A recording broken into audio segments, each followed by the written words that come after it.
Ilang botante po ngayong eleksyon 2025 ang nakapag-avail ng mag-mall voting o yung nakaboto na sa ilang piling mall. At mula po sa Maynila, kamustahin natin ang latest dyan mula kay Von Aquino. Von?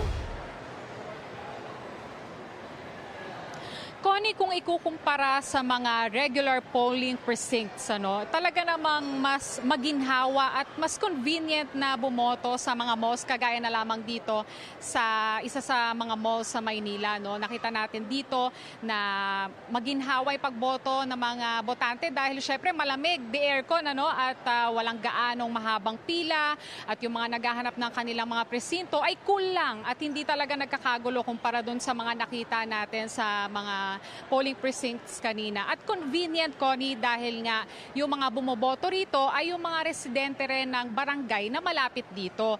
At yung mga voters dito, yung mga registered na voters dito ay hindi naman naabot sa 1,000. Kaya hindi talaga ganun karami yung mga bumoboto rito.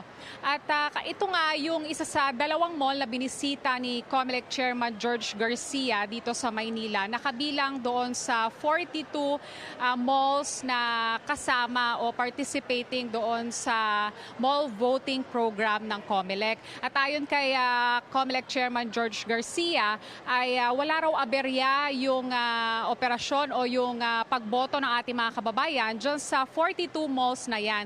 Kaya naman ang sabi niya kanina, kung magtutuloy-tuloy ito ay posibleng by 3 p.m. ay matapos na yung pagboto sa mga malls. At sabi nga niya, dahil nga maganda yung naging takbo nito, ay posibleng palawigin nila o mas paramihin pa nila yung mga malls na kung saan pwedeng bumoto yung ating mga kababayan sa mga susunod na eleksyon. Narito ang kanyang pahayag.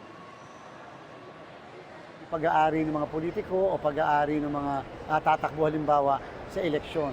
Dapat lang po sana para naman kahit paano, sa totoo lang po, masyado nang sumisikip yung ating mga presinto para sa ating mga kababayan botante. Masyado na pong lumalaki ang botante natin.